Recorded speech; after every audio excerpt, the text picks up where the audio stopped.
4. Panorama des principales méthodes d'analyse des informations.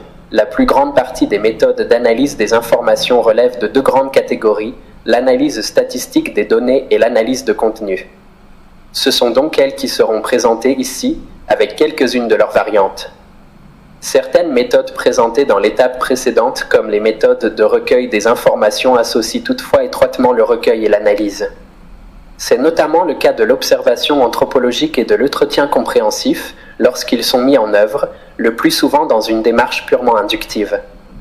Les distinctions entre le recueil et l'analyse des informations ne sont donc pas forcément aussi nettes que la présente organisation des étapes peut le laisser supposer. 4.1 L'analyse statistique des données. Présentation. Le développement et la démocratisation des ordinateurs et des logiciels ont profondément transformé l'analyse des données. La possibilité de manipuler rapidement des masses de données considérables a encouragé la mise au point de nouvelles procédures statistiques telles que l'analyse factorielle des correspondances, qui permet de visualiser et d'étudier les liaisons entre plusieurs dizaines de variables en même temps. Parallèlement, la facilité avec laquelle les données peuvent être façonnées et présentées a incité de nombreux chercheurs à les étudier pour elles-mêmes, sans référence explicite à un cadre d'interprétation. Présenter les mêmes données sous diverses formes favorise incontestablement la qualité des interprétations. En ce sens, la statistique descriptive et l'expression graphique des données constituent bien plus que de simples méthodes d'exposition des résultats.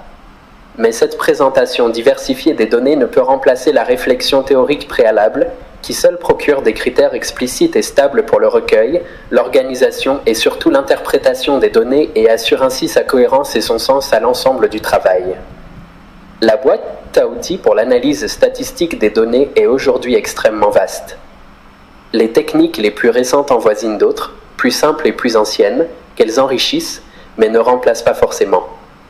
Les plus simples mesures de tendance centrale, mode, médiane, moyenne, mesures de dispersion, étendue, écart interquartile, écart-type, tableau de fréquence, représentations graphiques diverses, diagrammes circulaires, histogrammes, sont conçues pour l'analyse univariée, autrement dit l'analyse d'une seule variable à la fois. Elles ont en conséquence une visée descriptive.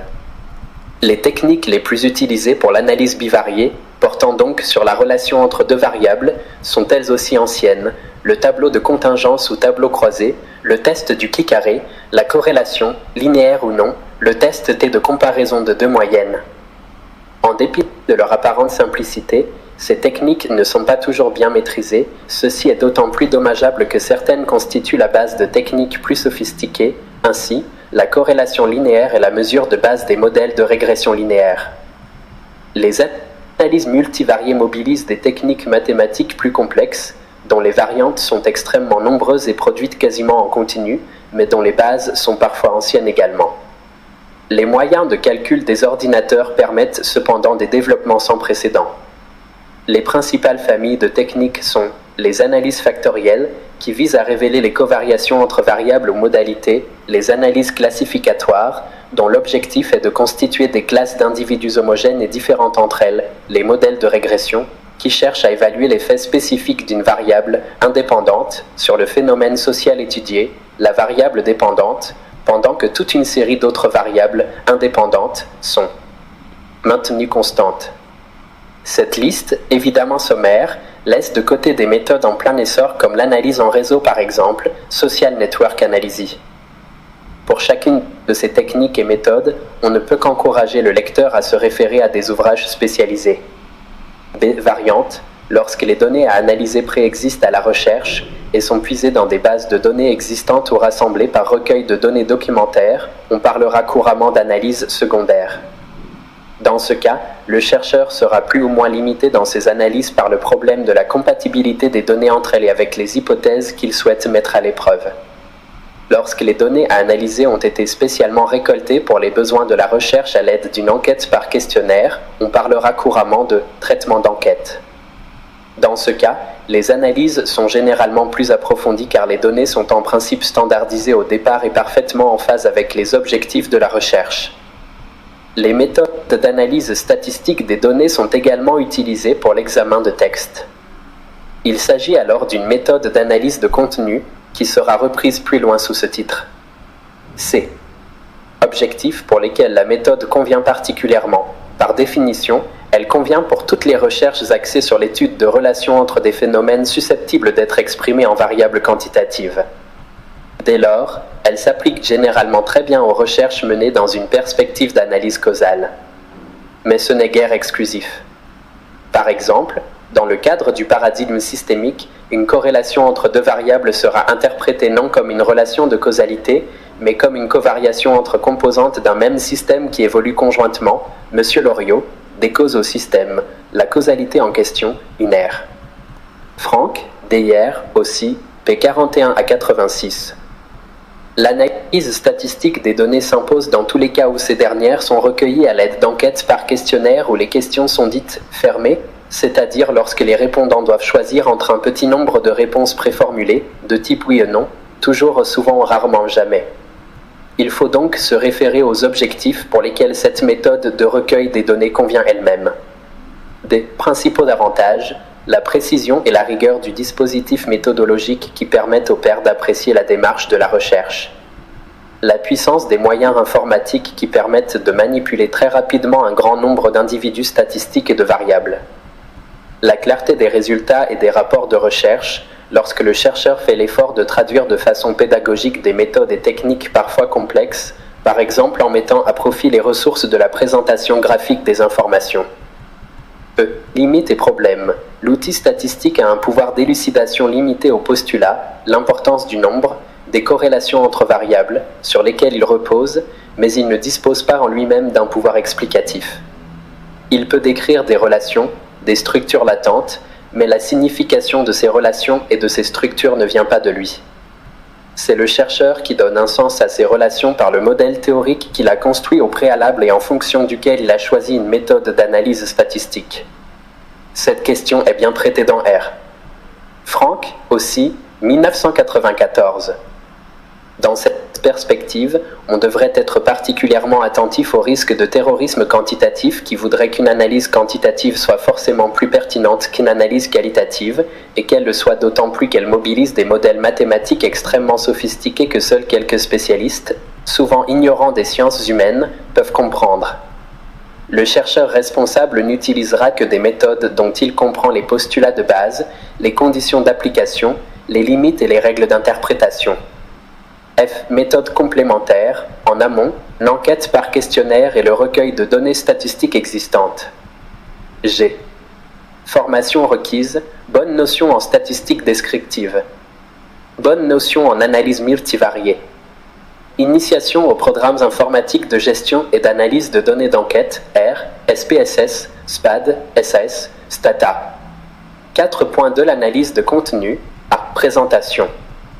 L'analyse de contenu porte sur des messages aussi variés que des œuvres littéraires, des articles de journaux, des documents officiels, des programmes audiovisuels, des déclarations politiques, des rapports de réunion, bien entendu, des comptes rendus d'entretien semi-directifs. Le choix des termes utilisés par le locuteur, leur fréquence et leur mode d'agencement, les thèmes qu'il aborde et sa façon de les développer, la construction même de son discours, constituent des sources d'informations à partir desquelles le chercheur tente de mettre au jour et de reconstituer des processus sociaux, culturels ou politiques, par exemple la socialisation et l'évolution des idées au sein d'une population, la manière dont certains problèmes sont traités au niveau collectif, les relations entre dirigeants religieux ou politiques et leurs fidèles ou électeurs potentiels, les tensions et conflits au sein d'une collectivité quelconque, etc. Contrairement à la linguistique, l'analyse de contenu en sciences sociales n'a pas pour objectif de comprendre le fonctionnement du langage en tant que tel. Si les aspects formels les plus divers du discours peuvent être pris en compte et examinés, parfois avec une minutie et une patience de moine, ce n'est jamais que pour en retirer un enseignement qui porte sur un objet extérieur à eux-mêmes. Les aspects formels de la communication sont alors considérés comme des indicateurs de l'activité cognitive du locuteur, des significations sociales ou politiques de son discours ou de l'usage social qu'il fait de la communication. Concrètement, l'analyse de contenu consiste à soumettre les informations recueillies à un traitement méthodique, par exemple, les regrouper par thèmes pertinents selon les hypothèses, les comparer les unes aux autres et les mettre en relation, ou encore les organiser selon une structure qui leur donne sens, comme dans la recherche sur la marche blanche présentée plus haut.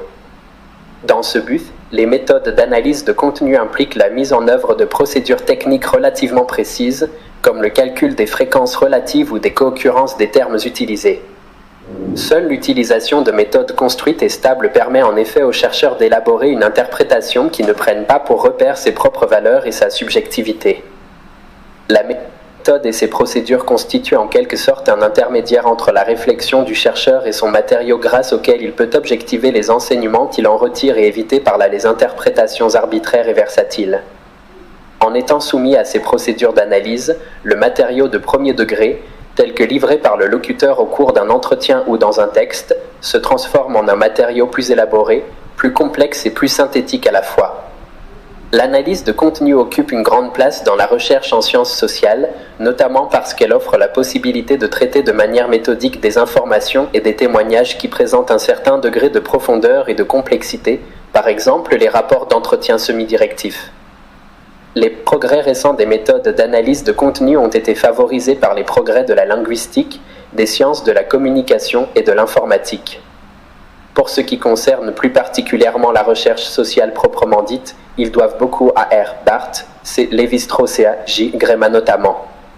Malgré leur diversité, la plupart des analyses de contenu procèdent en deux temps, bien que ce ne soit pas une règle absolue. Dans un premier temps, les documents ou entretiens préalablement retranscrits sont analysés un par un. Dans un second temps, on procède à une analyse transversale et comparative. Par exemple, pour voir si une opinion est ou non largement partagée, si oui, avec quelle nuance ou pour construire une typologie. Tant dans l'analyse interne de chaque entretien ou document que dans une analyse transversale comparative, le chercheur veillera à trianguler ces constatations, c'est-à-dire à vérifier si une même constatation est confirmée par plusieurs angles de vue, par plusieurs propos à des moments différents d'un même entretien, par plusieurs locuteurs dans des entretiens différents. Le travail en équipe est ici fortement recommandé. Par exemple, dans certaines équipes de recherche, chaque entretien est analysé à la fois par le chercheur qui l'a réalisé et par un autre membre de l'équipe, de manière à pouvoir confronter leurs analyses, examiner les raisons d'éventuelles divergences, et surtout, discuter les hypothèses nouvelles que chacun proposerait. B. Principale variante, il est courant de regrouper les différentes méthodes d'analyse de contenu en deux catégories, les méthodes quantitatives et les méthodes qualitatives. Les premières seraient extensives, analyse d'un grand nombre d'informations sommaires, et auraient comme information de base la fréquence d'apparition de certaines caractéristiques de contenu ou les corrélations entre elles. Les secondes seraient intensives, analyse d'un petit nombre d'informations complexes et détaillées, et auraient comme information de base la présence ou l'absence d'une caractéristique ou la manière dont les éléments du discours sont articulés les uns aux autres. Ces distinctions ne sont valables que très globalement. Les caractéristiques propres des deux types de démarches ne sont pas aussi nettes et plusieurs méthodes font aussi bien appel à l'un qu'à l'autre.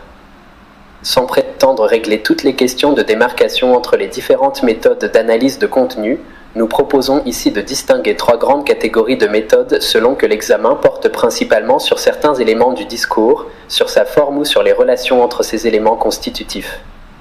À l'intérieur de chaque catégorie, nous nous limiterons à l'évocation de quelques-unes des principales variantes. Les variantes énumérées sont celles que distingue Bardin dans l'analyse de contenu, Paris, PUF, 2009.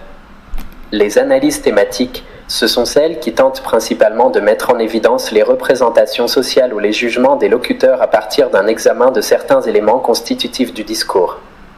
Parmi ces méthodes, on peut distinguer notamment l'analyse catégorielle, la plus ancienne et la plus courante. Elle consiste à calculer et à comparer les fréquences de certaines caractéristiques, le plus souvent les thèmes évoqués, préalablement regroupés en catégories significatives. Elle se fonde sur l'hypothèse qu'une caractéristique est d'autant plus importante pour le locuteur qu'elle est fréquemment citée. La démarche est essentiellement quantitative, l'analyse de l'évaluation, qui porte sur les jugements formulés par le locuteur. La fréquence des différents jugements ou évaluations est calculée, de même que leur direction, jugement positif ou négatif, et leur intensité. Les analyses formelles, ce sont celles qui portent principalement sur les formes et l'enchaînement du discours. Parmi ces méthodes, on peut distinguer notamment l'analyse de l'expression, qui porte sur la forme de la communication dont les caractéristiques, vocabulaire, longueur des phrases, ordre des mots, hésitation, apportent une information sur l'état d'esprit du locuteur et ses dispositions idéologiques, l'analyse de l'énonciation. qui porte sur le discours conçu comme un processus dont la dynamique propre est en elle-même révélatrice. Le chercheur est alors attentif à des données telles que le développement général du discours, l'ordre de ses séquences, les répétitions, les ruptures du rythme, etc. Les analyses structurales partent de l'idée que les significations d'un texte sont révélées par sa structure, c'est-à-dire par le mode d'agencement entre ses éléments. On peut distinguer l'analyse des co-occurrences. Elle représente une modalité relativement simple de l'analyse structurale. Il s'agit d'examiner non plus les fréquences individuelles ou occurrences des thèmes, mais bien leurs associations ou co-occurrences. Savoir quels thèmes sont systématiquement associés dans les propos du répondant informe sur son univers culturel ou idéologique. L'analyse structurale proprement dite, elle va plus loin car elle vise à mettre au jour la structure d'ensemble du texte, les principes sous-jacents d'organisation entre ces éléments, le système de relations entre eux. L'analyse structurale s'intéresse notamment aux couples d'opposition entre éléments et à la manière dont ces couples d'opposition s'articulent les uns aux autres pour former des structures d'opposition plus englobantes des éléments du texte, aux règles d'enchaînement entre les éléments du texte, à sa trame et plus largement, à tout ce qui structure le texte et y révèle un ordre sous des propos qui, au premier abord, peuvent sembler désordonnés voire décousus. La méthode élaborée par J. Gréma, utilisée plus haut dans le deuxième exemple, est une de ces variantes. C. Objectifs pour lesquels la méthode convient particulièrement. Sous ces différentes modalités, l'analyse de contenu a un très vaste champ d'application. Elle peut porter sur des communications de formes très diverses, textes et littéraires, émissions télévisées ou radiophoniques, films, rapports d'entretien, messages non-verbaux, ensembles décoratifs, etc. Sur le plan des objectifs de recherche, elle peut être notamment utilisée pour l'analyse des idéologies, des systèmes de valeurs, des représentations et des aspirations ainsi que de leur transformation. L'examen des logiques de fonctionnement d'organisation à partir des documents qu'elles produisent.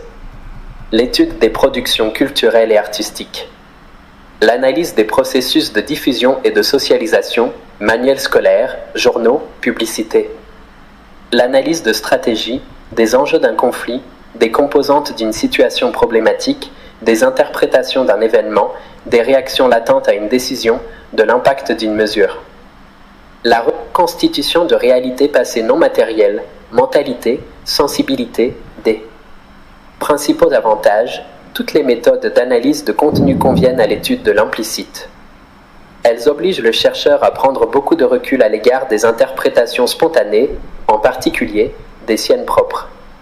En effet, il ne s'agit pas d'utiliser ses propres convictions idéologiques ou normatives pour juger celles des autres, mais bien de les analyser à partir de critères qui portent davantage sur l'organisation interne du discours que sur son contenu explicite. Portant sur une communication reproduite sur un support matériel, habituellement un document écrit, elles permettent un contrôle ultérieur du travail de recherche. Plusieurs d'entre elles sont construites de manière très méthodique et systématique sans que cela nuise à la profondeur du travail et à la créativité du chercheur, bien au contraire. Limites et problèmes. Il est difficile de généraliser ici car les limites et les problèmes posés par ces méthodes varient fortement de l'une à l'autre. Les différentes variantes ne sont guère équivalentes et ne sont donc pas interchangeables. Dans le choix de l'une d'entre elles, on sera particulièrement attentif au point suivant. Certaines méthodes d'analyse de contenu reposent sur des présupposés pour le moins simplistes. Le record à cet égard appartient sans doute à l'analyse catégorielle, voire plus haut, pour laquelle la fréquence d'une caractéristique est censée constituer un indicateur suffisant de son importance. Il faut donc se demander si la recherche peut s'accommoder de ces limites. Sinon, il faudra retenir une autre méthode ou en utiliser plusieurs conjointement. L'analyse catégorielle est d'ailleurs souvent mise utilement en œuvre en complément d'autres méthodes plus élaborées ou comme une première étape. Certaines méthodes, comme l'analyse de l'évaluation, sont très lourdes et laborieuses. Avant de s'y engager, il faut être certain qu'elles conviennent parfaitement aux objectifs de la recherche et que l'on dispose du temps et des moyens nécessaires pour les mener à bien. Si l'analyse de contenu, prise globalement, offre un champ d'application extrêmement vaste, il n'en va pas de même pour chacune des méthodes particulières dont certaines ont, au contraire, un champ d'application très réduit. En réalité, il n'y a pas une, mais des méthodes d'analyse de contenu. Méthode complémentaire. les méthodes les plus couramment associées à l'analyse de contenu sont, surtout, les entretiens semi-directifs dont les éléments d'information conviennent particulièrement bien à un traitement par l'analyse de l'énonciation, qui en démontrera la dynamique, et l'analyse structurale. Le recueil de documents sur lesquels portera l'analyse de contenu. G. Formation requise. Chaque méthode suppose un apprentissage spécifique plus ou moins long selon le degré de formalisation de la méthode. Dans tous les cas, il faut une pratique soutenue par une bonne formation théorique, sans laquelle il est impossible de donner sens aux opérations effectuées. De plus en plus souvent, les chercheurs font appel à des logiciels, aussi bien dans la mise en œuvre de méthodes qualitatives, comme l'analyse structurale, que quantitative. Les logiciels peuvent assister les chercheurs dans diverses tâches. Certaines, relativement simples, comme repérer des mots et les localiser dans leur contexte, déplacer des extraits, les juxtaposer pour comparaison, peuvent être effectuées avec un simple traitement de texte bien maîtrisé. Mais il existe aujourd'hui des logiciels spécialement conçus pour l'analyse de contenu capables de multiples opérations comme associer des passages de texte à des catégories choisies par le chercheur, repérer et calculer des occurrences et des co-occurrences et faire des croisements. Très souples, ces logiciels peuvent véritablement assister l'investigation relevant notamment de l'analyse structurale ou de la théorie enracinée, voire CH Lejeune, montrer, calculer, explorer, analyser. Ce que l'informatique fait faire à l'analyse qualitative, recherche qualitative, hors série, 9, 2010, 15 à 32. Des logiciels comme Alceste ou Iramutech, qui lui est libre et gratuit, se fondent sur la fréquence et la co-occurrence d'unités syntaxiques pour faire apparaître des structures de vocabulaire. D'autres logiciels sont conçus pour soutenir le chercheur dans son travail de catégorisation et de codification du texte et lors des phases ultérieures de l'analyse. Parmi les logiciels les plus connus, citons Atlas TI, NVivo et MaxQDA ainsi que WeftQDA qui est libre, gratuit et très simple d'utilisation. Cassandre est un autre logiciel libre et gratuit qui offre des fonctionnalités pour le codage semi-automatique de texte ou même des analyses collectives, voire CH Lejeune, au fil de l'interprétation. L'apport des registres au logiciel d'analyse qualitative, Revue suisse de sociologie, 34.3, 2008, 593 à 603. Aussi précieux soit-il pour la rapidité, la rigueur et la souplesse qu'ils permettent, les logiciels ne réfléchiront pas à la place des chercheurs et ne définiront pas à leur place les catégories pertinentes à prendre en compte. Les différentes opérations doivent donc être soigneusement préparées. Ceci dit, il n'est pas exagéré d'affirmer que ces logiciels sont en train de transformer en profondeur l'analyse de contenu de sorte qu'il vaut la peine de s'informer et de suivre, le cas échéant, des formations spécialisées. 4.3 Limites et complémentarité des méthodes particulières, l'exemple de la Field Research. Nous conclurons cette présentation par quelques remarques importantes sur les limites et la complémentarité des méthodes particulières, qu'elles soient de recueil ou d'analyse des informations. Rappelons tout d'abord qu'aucun dispositif méthodologique ne peut être appliqué de manière mécanique. Le souci de rigueur ne peut conduire à une rigidité dans l'application des méthodes. Pour chaque recherche, les méthodes doivent être choisies et mises en œuvre avec souplesse, en fonction de ses objectifs propres, de son modèle d'analyse et de ses hypothèses. Dès lors, il n'existe pas de méthode idéale qui soit, en elle-même, supérieure à toutes les autres. Chacune peut rendre les services attendus à condition d'avoir été judicieusement choisie, d'être appliquée avec rigueur mais sans rigidité, et que le chercheur soit capable d'en estimer les limites et la validité. En revanche, le dispositif méthodologique le plus sophistiqué est impuissant si le chercheur le met en œuvre sans discernement critique ou sans savoir clairement ce qu'il cherche à mieux comprendre. Comme nous l'avons rappelé plus haut, la distinction entre les méthodes de recueil et les méthodes d'analyse des informations n'est pas toujours nette. Mais, plus largement encore, nous voyons que la construction théorique et le travail empirique ne se suivent pas forcément dans l'ordre chronologique et séquentiel, en particulier dans l'observation anthropologique et dans l'entretien compréhensif. Il apparaît donc de plus en plus nettement que la démarche de recherche ne consiste pas à appliquer un ensemble de recettes précises dans un ordre prédéterminé, mais bien à inventer, à mettre en œuvre et à contrôler un dispositif original qui bénéficie de l'expérience antérieure des chercheurs et réponde à certaines exigences d'élaboration. Une telle démarche ne peut s'apprendre que par sa pratique car elle relève essentiellement d'un savoir-faire. Enfin, on observe que la véritable rigueur n'est pas synonyme de formalisme technique. La rigueur ne porte pas avant tout sur les détails de la mise en œuvre de chaque procédure utilisée, mais bien sur la cohérence de l'ensemble de la démarche de recherche et sur la manière dont elle respecte des exigences épistémologiques bien comprises. Dès lors, il est faux de croire que les recherches les plus rigoureuses sont celles qui font appel à des méthodes très formalisées, et il est tout aussi faux de penser qu'un chercheur ne peut faire preuve de rigueur qu'au détriment de son imagination. Au contraire, une démarche construite de manière claire et structurée permet, à certains moments, de laisser courir son imagination et son inventivité sans se perdre en chemin et sombrer dans l'incohérence. Le chercheur peut prendre d'autant mieux le risque d'errer, quelque peu qu'il pourra toujours se rapprocher à son fil conducteur.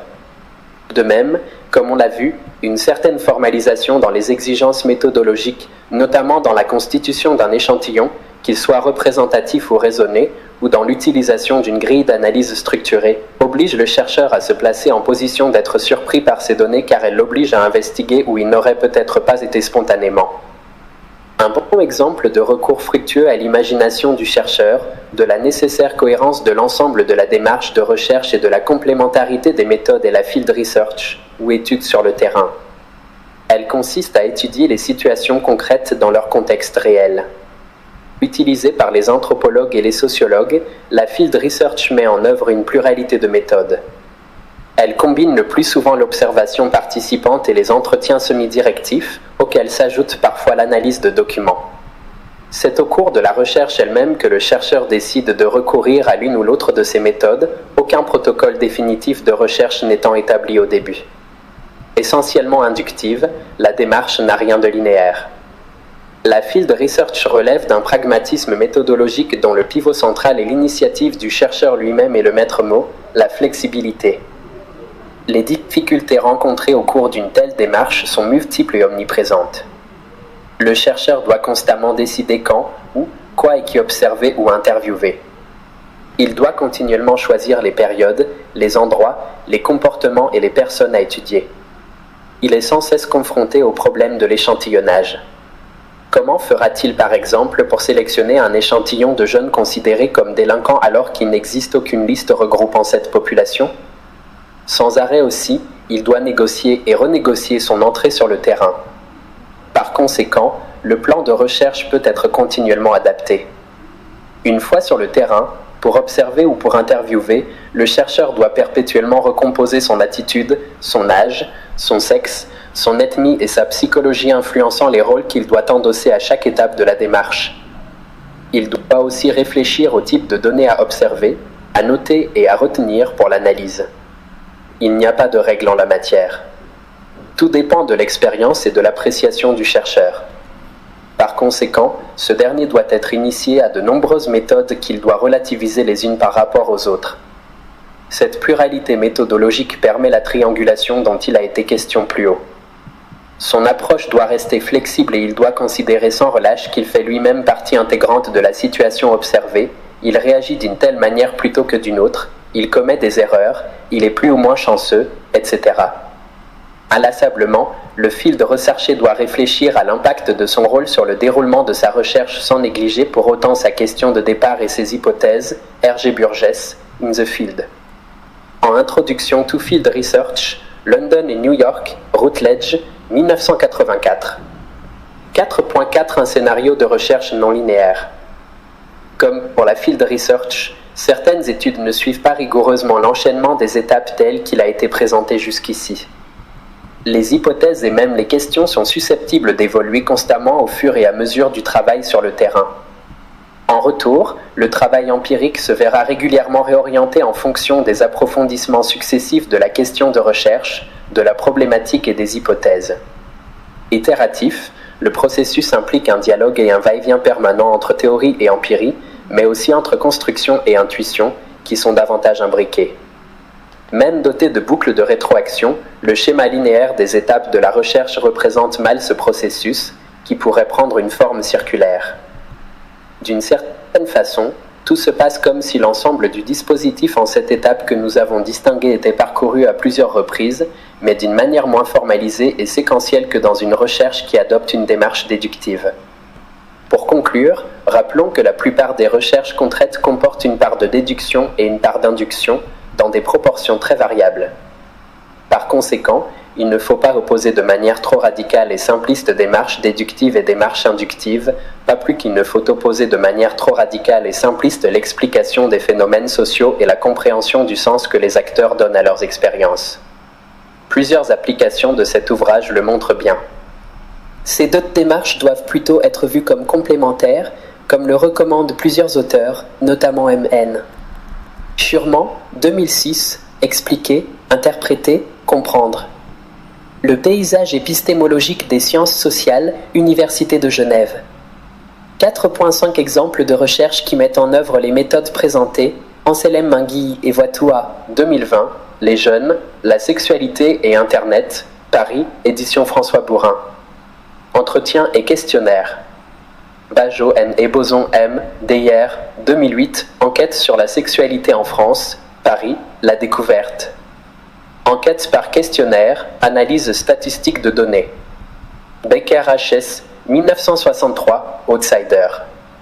Étude de sociologie de la déviance, Paris, édition A.M. Métellier, Ré. 1985, Field Research. Bernstein B., 1975, Langage et classe sociale. Code sociolinguistique et contrôle social, Paris, édition de Minuit. Analyse quantitative de contenu. Bourdieu P., 1979, La distinction. Critique sociale du jugement, Paris, édition de Minuit. Enquête par questionnaire, analyse statistique de données. Bourdieu P., Deyer, 1993, La misère du monde, Paris, Seuil. Entretien semi-directif. Cléry, 2008, Les jeunes et l'amour dans les cités, Paris, Armand Collin. Entretien et observation directe. Crozier M., 1963, Le phénomène bureaucratique, Paris, Le Seuil. Entretien semi-directif, observation participante, analyse statistique des données, analyse secondaire. Darmon M., 2013, Les classes préparatoires. La fabrique d'une jeunesse dominante, Paris, La Découverte. Observation directe non participante. Durkheim, 1930, Le suicide, Paris, Puff, Col, Quadrige, Ré. 1983, Analyse statistique de données secondaires. Garcia S. et Olea C. 2015, Réapprendre à lire. De la querelle des méthodes à l'action pédagogique, Paris, Seuil. Observation participante. Goffman, 1961, Asile. Étude sur la condition sociale des malades mentaux, Paris, édition de Minuit, Ré. 1968, Observation participante. Granovetti M., 1997, Getting a Job. A Study of Contact and Care, Cambridge, Harvard University Press. Social Network Analysis. Jounin N., 2014, Voyage de classe, Paris, La Découverte. Field Research. L'ARB, 1995, Tableau de famille, Paris, Seuil-Gallimard. Entretien. L'ARB, 2002, Portrait sociologique. Disposition et variation individuelle, Paris, Nathan. Entretien, étude de cas. L'ARB, 2004, La culture des individus. Dissonance culturelle et distinction de soi, Paris, La Découverte. Analyse statistique de données secondaires, entretien. Laure PJ, 2010, Beautés imaginaires. Anthropologie du corps et de la parenté, Louvain-la-Neuve, Académia Brûlant. Field Research. Lévi-Strauss centilitres, 1964, Le cru et le cuit, Paris, Plomb. Analyse structurale de contenu. LIP 7SM, 1960, L'homme et la politique, Paris, Seuil, Ré. 1963, Recueil de données existantes, analyse statistique des données, analyse secondaire. 1000 CW, 1951, L'école blanc. Essai sur les classes moyennes américaines, Paris, édition. François Maspero, Ré. 1966, Entretien, analyse de contenu. Morin-Ve, 1969, La rumeur d'Orléans, Paris, Seuil. Observation, entretien semi-directif. Nizey et Yarno JP, 1984, Violence et ennui, malaise au quotidien dans les relations professeur-élève, Paris, PUF, Col, le sociologue. Entretien semi-directif, analyse structurale de contenu. Openchin N, 2016, adolescent de cité. L'épreuve de la mobilité, Tours, presse universitaire François Rabelais. Exploitation secondaire d'enquête, observation directe, entretien semi-directif. Pasquedé, 2018, l'Internet des familles modestes. Enquête dans la France rurale, Paris, presse des mines. Entretien, recueil et analyse de données existantes, compte Facebook. Saint-Saulieu R, 1977, l'identité au travail, Paris, presse de la Fondation nationale des sciences politiques. Observation participante, enquête par questionnaire. Touraine A, 1966, la conscience ouvrière, Paris, Le Seuil. Enquête par questionnaire, analyse statistique des données. Van Campenhoutel, Francena, Hubert G, Van Espena, Lejeuna, Luinan PH, avec la collaboration de Deo Coninckef, Herbran CH, Hermès J, Pétodé, 2004, la consultation des enseignants du secondaire, rapport élaboré pour la commission de pilotage, ministère de la Communauté française, Centre d'études sociologiques des facultés universitaires Saint-Louis. Questionnaire à questions ouvertes. Van Zanten A, 2001, l'école de la périphérie, Paris, PUF. Entretien semi-directif, observation. VEF, 2020, désiré comme un homme. Enquête sur les fantasmes et la masculinité, Paris, la découverte. Entretien semi-directif. Wakan L, 2014, corps et âme, carnets ethnographiques d'un apprenti boxeur, Marseille, Agone. Observation participante. Walraf G, 1986, tête de Turc, Paris, la découverte. Observation participante.